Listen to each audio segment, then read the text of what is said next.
Bom, pessoal, estamos começando mais um podcast, Semeando Vidas, e nada melhor que um convidado para esse tema que a gente tem de hoje, nosso amigo Albertino.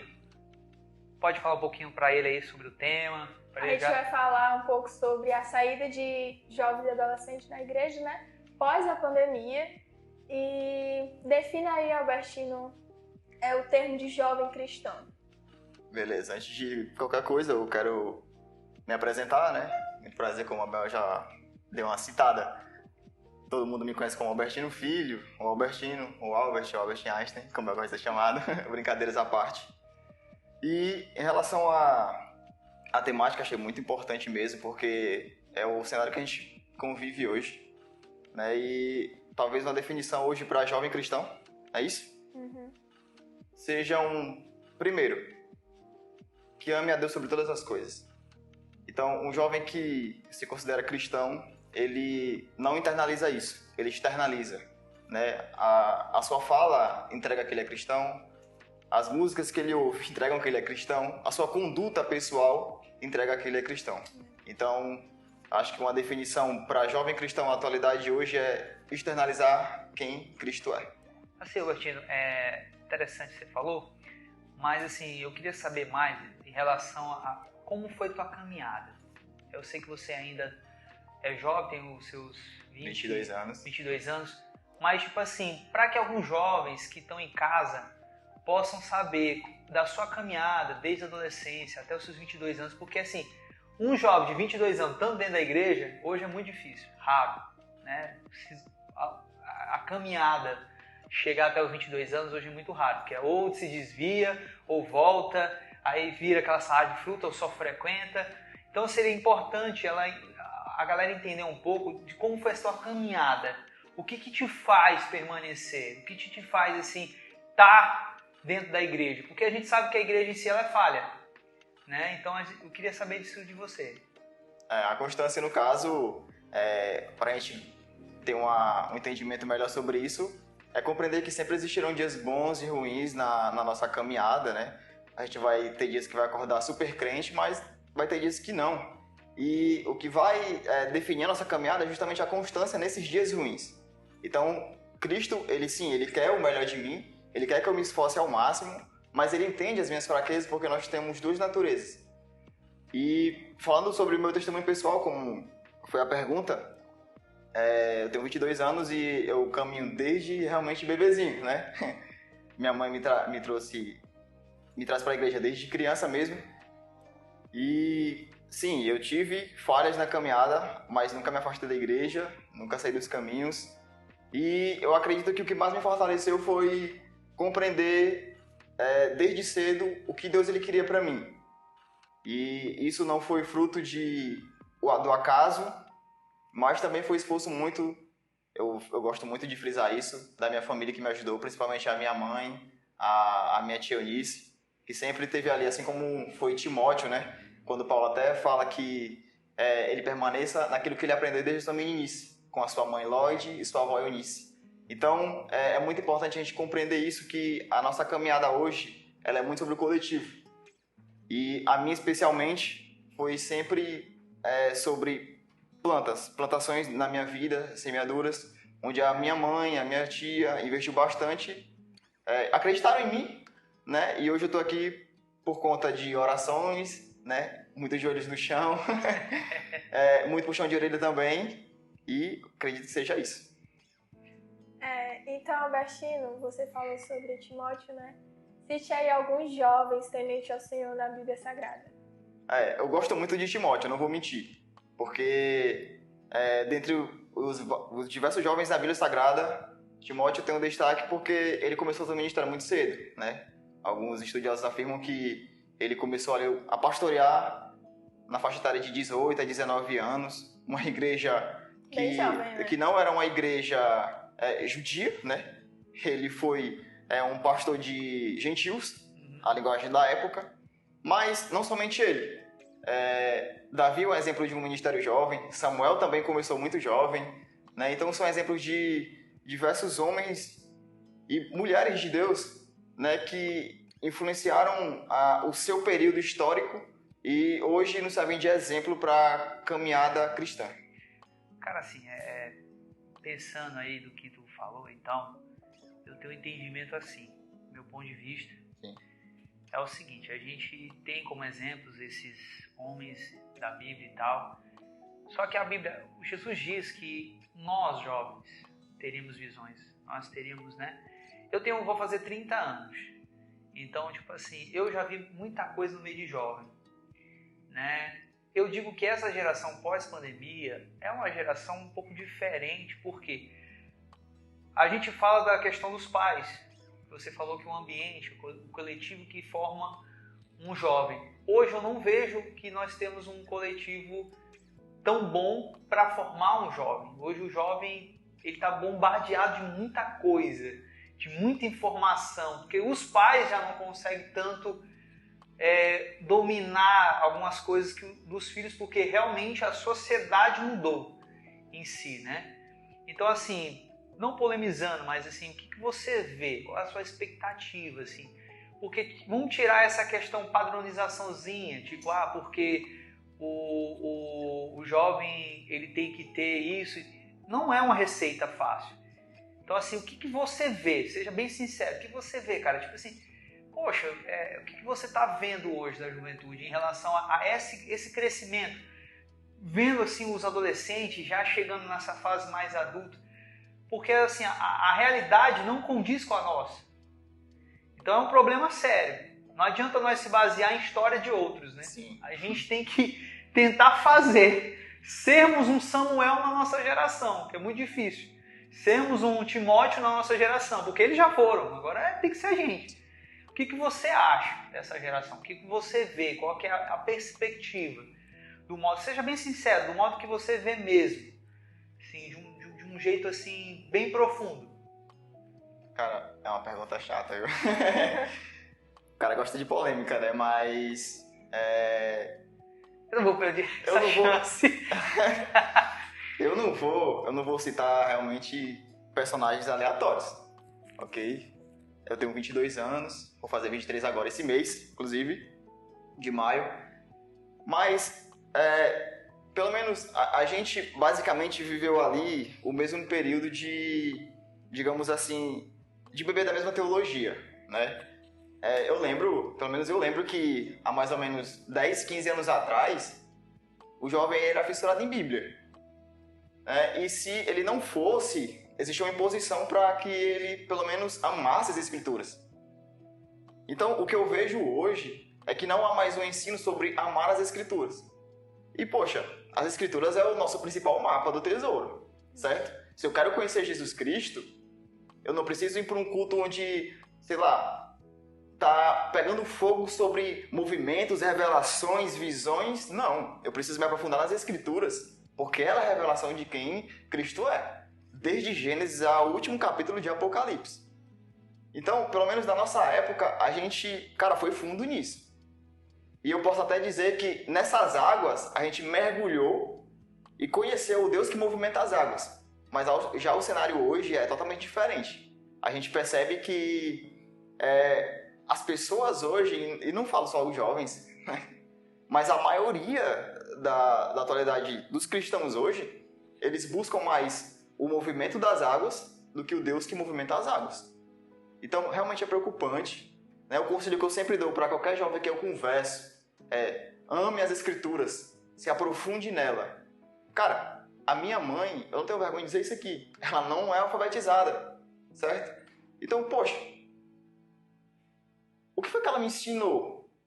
Ela só me ensinou que, tá aqui, existe um livro sagrado que revela quem é Jesus para você, apenas conheça esse livro. Eu lembro que uma fase da minha vida, de 13 a 14 anos, eu não amava as Escrituras, mas a minha mãe sempre me influenciava. E a minha Bíblia, ela ficava empoeirada em cima da estante. Eu não pegava na minha Bíblia. Até eu compreender, depois de várias incitações, né, que a Bíblia Sagrada ela é minha principal ferramenta para crescer e desenvolver o meu relacionamento com Cristo. E existem pilares, né, que Cristo deixou desde o princípio. Desde quando ele pisou aqui na terra, ele ensinava sobre oração, quando ele ia para o monte constantemente, sobre amar as Escrituras, pois ele citava diretamente, né? E jejum. Então, são 3 pilares que ajudam o jovem a desenvolver a sua caminhada e o seu relacionamento com Cristo. Então, pelo menos é o que eu aconselho hoje à juventude: ame as Escrituras profundamente. É verdade. E a gente sabe que a gente está em um período onde os jovens são muito influenciados, né? Jovens que não têm, assim, tanta cabeça para pensar, né? É a geração do TikTok. Isso é verdade. E, Albertino, me diga aí, você acha que jovens são influenciados por pessoas que não seja com a mesma fé? Tu acha que a amizade influencia? Porque a gente sabe que tem muitos jovens que dizem: meu amigo que não é da igreja não vai me influenciar em nada. Mas o que é que você acha? Você acha que influencia ou não influencia? Na verdade, tudo influencia, né? Essa é uma... Essa, pra mim, isso é apenas um misticismo, mas o fato é sobre onde você está. Poxa, pelo menos, eu tenho várias amizades não cristãs e que eles me amam bastante. E quando a gente senta pra conversar numa mesa redonda como essa, a gente não fica atacando a ideologia do outro ou aquilo que você acredita, enfim. Mas são conversas saudáveis, então eu acho que a priori o jovem, ele pelo menos peneirar os assuntos, né? E com certeza se aprofundar, criar raízes em Deus. Infelizmente o mundo hoje, a nossa maior guerra são guerras ideológicas. Então, o jovem, hoje na escola, ele é muito influenciado, não pelos colegas, mas também pelos professores, infelizmente. Né? Na faculdade é a mesma coisa. Então, são as ideologias. E posso até citar o progressismo, hoje é o nosso maior inimigo. Né? Então, o progressismo hoje, ele vem como uma onda que, infelizmente, se o jovem não tiver raízes em Cristo, se não tiver maturidade espiritual, se não tiver maturidade espiritual, maturidade na fé, infelizmente, ele vai ser levado por isso. E o que é que a gente vê nas redes sociais hoje são discussões sobre isso. Então surge um assunto ali, o jovem se sente o maior sociólogo do mundo e vai debater aquele assunto sem ao menos ter pego um livro de sociologia ou entender melhor a sua história, a história do Brasil, a história do mundo em geral. Então, para mim, realmente é falta de raízes em Deus, principalmente jovens cristãos. Assim, pegando um pouco do gancho de vocês aí, uma visão minha em relação a isso. A amizade, eu sempre tinha aquele ditado que a minha avó dizia: me diga quem tu andas para me dizer quem tu és. O problema é o seguinte, é onde você está, ou você se influencia ou você se deixa ser influenciado. O que acontece eu vejo no meu ponto de vista, na nossa geração, é um problema de se deixar ser influenciado, é diferente. Antigamente, no nosso tempo, a gente queria influenciar. Então, mas o que aconteceu com o ensinamento dos pais? A igreja mudou? Eu não acredito que a igreja mudou. Não. Ela melhorou em sentidos assim de algumas visões que precisava melhorar, e ela melhorou e está melhorando em cima disso. Então, quer dizer, a palavra de Deus não muda. Aí eu vou pegar um gancho, que é algo que eu queria até te perguntar. Aquele negócio que diz assim: lê a Bíblia, ok, lê as Escrituras, ok. Mas será que de 100% dessa juventude vive o que lê? Você acredita que ler mesmo as Escrituras vai manter alguém dentro da igreja? Por quê? É um problema. Você falou que você tinha dificuldade de ler. Eu gosto de ler a Bíblia, eu gosto de ler livros. Mas eu sei que nem tudo daquilo que eu retenho, eu consigo hoje ainda fazer. Então, quer dizer assim, algo que eu queria até abordar aqui contigo.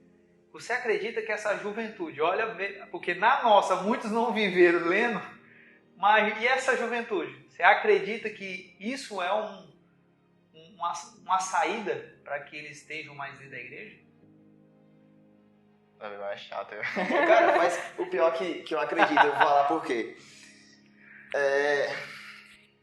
O fato não é você simplesmente abrir sua Bíblia, sei lá, pegar um texto muito conhecido. Mas tem galera que lê muito a Bíblia, mas muito mais um estudioso do que um praticante, cara. Sim, abre a Bíblia, sei lá, eu vou ler aqui João 3,16, vou entender aquele texto muito bem, porque é um texto que está na boca de todo mundo, certo? Então, o fato é, eu abrir minha Bíblia e não simplesmente ler, mas eu vivo e eu colocar em prática. E talvez a parte mais difícil seja colocar em prática. Por quê? Porque para muitos, a Bíblia hoje se tornou inimiga. Cara, vamos bater a real. Ideologicamente, a Bíblia hoje é inimiga do sistema. Certo? E não só isso, das ideologias. Ok? Então, para muitos hoje, para os movimentos progressistas, a Bíblia ela está ultrapassada. Então, quando o jovem coloca aquilo em prática, automaticamente ele afronta o sistema. Correto? E se ele afronta o sistema, automaticamente também vai vir afronta sobre a vida deles. E aí é que tá. Às vezes eu acho também que seja um medo. O medo de, tipo assim, poxa, eu abri minha boca na sala de aula e falei isso aqui, eu sei que tá correto, mas... E aí? Eu vou ser humilhado pelo meu professor de história, sei lá, de sociologia? Não. O fato é você não ter medo, é você colocar em prática aquelas verdades, porque a Bíblia é a nossa verdade absoluta. Então não é simplesmente eu abrir minha Bíblia, ler uma passagem muito poderosa, sentir o fogo do Espírito Santo no meu coração quando eu leio aquilo e guardar para mim. Mas eu externar isso, é eu viver isso. É eu viver aquilo que Cristo me ensinou. Ah, sim, eu vou afrontar o sistema? Amém. Eu vou, sei lá, bagunçar a minha sala de aula, talvez? Talvez aconteça isso. Mas o fato é, não tenha medo. Viva para Deus. Aceite que aquilo é a sua verdade absoluta. Aí tem jovens que têm medo, né? Até em relação a ser levado a chacota, né? Pelos seus colegas, né? Mas aí entra as bem-aventuranças, né? Eu fiz aqui uma pergunta, elaborei uma pergunta em relação a isso. É bem legal essa pergunta. A gente está vivendo numa era de informações, né? De avanços tecnológicos. E qual o seu conselho que tu dá para os jovens cristãos que utilizem essas ferramentas, né? De influenciar e não ser deixado ser influenciado pelo mundo? Sai do TikTok. Brincadeira. Cara, uma coisa que eu peguei pra mim é que a gente não pode ter essa ideia arcaica, né? Se o mundo tá evoluindo, a gente evolui junto. É verdade. Isso não significa se desviar do caminho. Certo? Eu vou atualizar a Bíblia. Não. Pô, eu tenho um TikTok, eu tenho um Instagram, eu tenho diversas ferramentas digitais. O que é que eu vou fazer com isso? Eu vou apenas ver alguns reels durante o dia, alguns vídeos no TikTok, alguns vídeos no YouTube? Não, eu vou influenciar. De que maneira? Usando isso como uma ferramenta para proclamar o Evangelho. Então, pelo menos para mim hoje, se você entrar no meu Instagram, você vai ver que o meu Instagram glorifica Jesus. Porque é a imagem que eu tento passar. Não só nas minhas fotos, mas nos reels, enfim. A minha rede em geral, ela glorifica Jesus. Por quê? Porque eu tenho na minha cabeça que eu nasci para isso. Para externar quem Jesus é. Para glorificar Jesus. Então eu, como discípulo de Jesus, assim como todo cristão é um discípulo de Jesus, cara, precisa pôr isso em mente. As ferramentas que o mundo me oferece não são para me influenciar, mas é para me usar para influenciar com a verdade do Evangelho. Uhum. Agostinho, você usa rede social, né? Você Demais. se sente uma figura pública? Não. Não? Mas você posta vídeo e tudo, e em relação a isso, sabe que vai ter críticas, né? Sim. Que tem pessoas que entram na internet só pra fazer isso. E como é que você se dá em relação às críticas negativas? Até então, eu já tive algumas críticas em relação a... Numa rede, por exemplo, no TikTok, eu lancei um vídeo uma certa vez e eu falava alguns dos políticos, né? E eu vi que teve muito ataque, mas o engraçado é que isso não me afetou de forma nenhuma. E eu não respondi também. Mas eu percebi que veio uma galera e automaticamente rebatia essas ideias. Tipo assim, não era que me defendiam, mas eles defendiam aquele fato, aquela ideia. Então eu não precisava, responder o hater, né? O hate. Mas o público mesmo que curtia os meus vídeos, que gosta do meu conteúdo, eles mesmo iriam lá e rebatiam essas ideias, essas afrontas, e enfim. Então, acho que você não precisa estar se desculpando na internet, nem com medo dos comentários, sempre vão surgir. Eu acho que tudo isso vem para te fortalecer, para fortalecer a sua fé em Deus e saber que, cara, se a verdade está afrontando, é porque realmente é uma verdade que está machucando. Assim, a questão sobre esse tipo de coisa, eu vejo o seguinte, do meu ponto de vista. A crítica, ela sempre existiu. Sim. Jesus sempre foi criticado e nem por isso parou. Você entendeu? Então, assim, meu ponto de vista, fazendo uma pergunta aqui agora para você, tanto para a Ruth, tem jovem que tem aquela mania de dizer assim, eu saí da igreja por causa de crítica. Eu saí da igreja porque fulaninho falou isso. Você entendeu? E a gente vê isso Isso é muito muito na área comum. dos jovens. Mas Mas, é comum, beleza, isso é muito comum. mas aí é o seguinte, aí a gente vai naquela situação de, crente Nutella, né? Não é verdade? Aí é o seguinte, eu tenho um ponto de vista. A gente fala muito sobre depressão no tempo de hoje, né? Em tempo de Que é a doença do depressão, século, né? ansiedade, será mesmo que a gente não temos que olhar direito bem em relação às críticas do que está acontecendo? Eu sei que a rede social, as críticas são pesadas. Às vezes tem realmente as construtivas, mas são as pesadas. E hoje essa juventude, essa galerinha, é muito apega à crítica da internet. Sabe? Oh meu Deus, já fica preocupado com a crítica, aquela coisa toda. Demais da minha geração, da tua também, a nossa crítica era muito mais dos nossos líderes. E a gente sabia que era uma crítica mais construtiva do que outro tipo de coisa. E nunca nos desviamos por causa dessas críticas. A gente apanhava, mas estava ali, né? Mas estava ali, entendeu? Você acha que está acontecendo o que com essa geração? Você acha que realmente, eu vejo assim, com o passar do tempo, tanto o Ruth como o Bertino, a nossa geração tem ficado um pouquinho muito assim, depois pós-pandemia, Dispersa. não, a questão de depressão, ansiedade, vem tomando conta, né, da nossa juventude de uma forma maneira. A igreja está despertando muito tarde em relação a isso. Infelizmente, né? Infelizmente. Eu vejo que isso é um dos motivos que muitos estão saindo da igreja, porque a igreja ainda não despertou para esse lado. E as críticas, que são as piores, estão sendo no nosso meio. Antigamente a nossa crítica era o quê? Construtiva. Agora não é mais. Eu vejo que os próprios cristãos estão levando críticas pessoais, tanto para redes sociais. Então você acha que esse é um dos motivos? Você acredita, a visão de vocês acreditam que esse pode ser um dos maiores motivos para que essa geração não está ficando dentro da igreja? Porque uma geração mais depressiva, uma geração mais ansiosa e com as críticas que não são mais construtivas, que já são mais pessoal, porque realmente nós estamos vivendo uma guerra entre nós. Isso é uma coisa que me incomoda.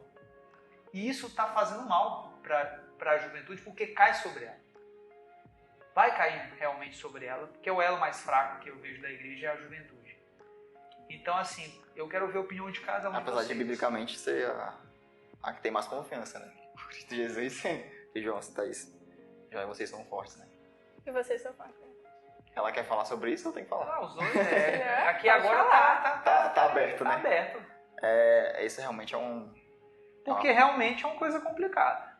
Nós temos os defeitos da igreja, nós também não podemos dizer, igual você falou, tem gente que está saindo por sair mesmo, porque o evangelho não entrou de verdade, mas eu vejo muita gente que hoje está depressiva, que está ansiosa, está com problema, e realmente foi por causa de críticas, às vezes que foi muito mais pessoal dentro da igreja do que construtivo. E às vezes tem jovens que tentam procurar ajuda e não ver crentes, sabe? De verdade dentro da igreja para desabafar e tudo, e acaba tentando procurar em outros lugares sem ser a própria casa de Deus. E acaba se distanciando mais ainda. Eu acredito que cada caso é um caso diferente. Mas tá aberto. Não, em relação mesmo à questão da... Vamos começar com a apostasia, né? A saída... Sei lá, tem pessoas hoje que, um exemplo, sai e culpa a igreja por N motivos. Ok? Pra mim isso é imaturo na fé.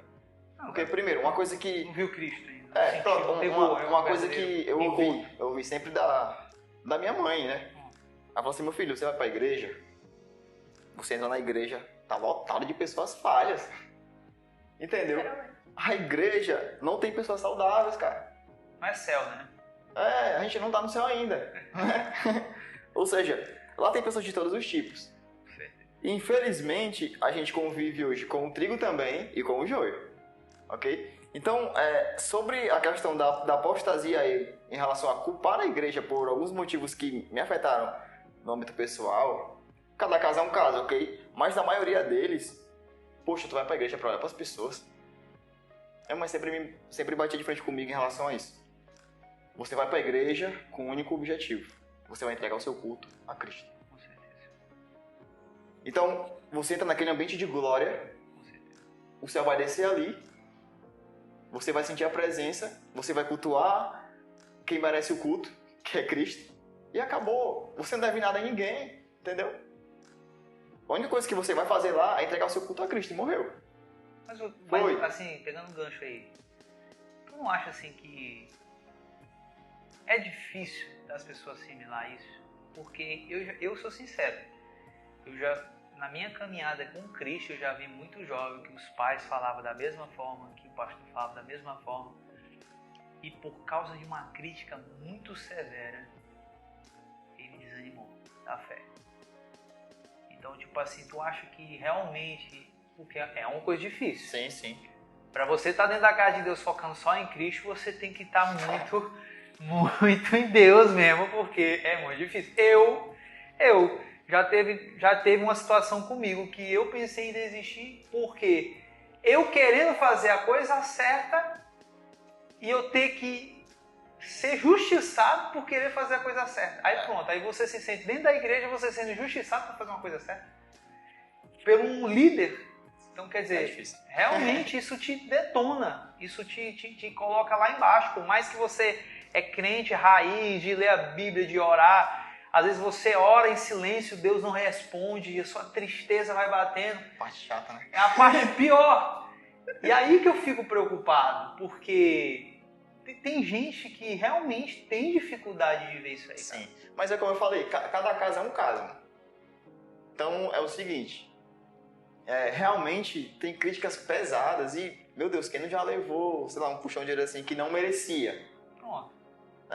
Mas uma coisa que eu aprendi na minha caminhada é que o mundo espiritual, ele é mais real do que o mundo físico. Então, se aquilo que acontece a gente não entende, conversa com Deus, entendeu? Porque eu tenho certeza que Ele vai te dar discernimento sobre a situação. Se você precisa ficar em silêncio, ou se você precisa responder à afronta. Eu talvez chuto, com certeza, que Deus vai te direcionar para você ficar em silêncio e deixar que essa guerra, essa perseguição dentro da igreja se resolva, porque Ele vai resolver. Mas, às vezes, as pessoas não ouvem Deus. E aí, eu sei que entra esse caso. Eu oro em silêncio ali, eu tô me humilhando, chorando, e Deus não me responde.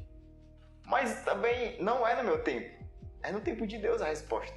Pronto, a minha pergunta pra gente finalizar, depois de tanta polêmica, né, de tanta conversa pesada aí. Tá bom, né?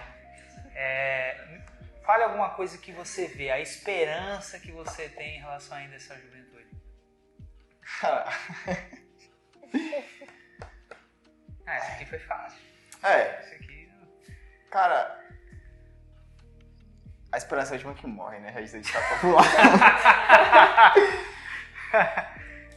Essa foi boa, viu? O segredo tá na confiança, né?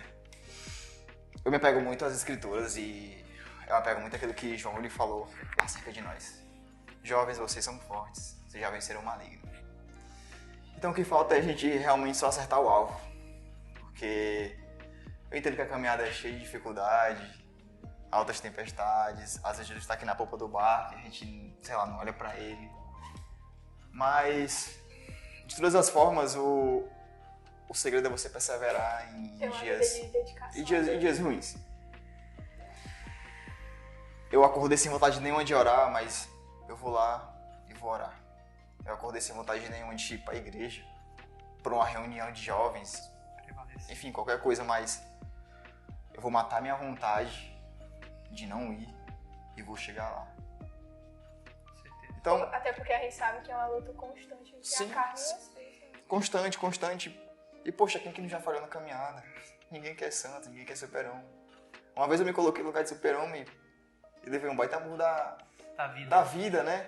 E não só da vida, mas eu acho que o próprio Cristo me colocou no lugar, né? Fez, pum, desce. Então, o segredo é você amar a Deus sobre todas as coisas.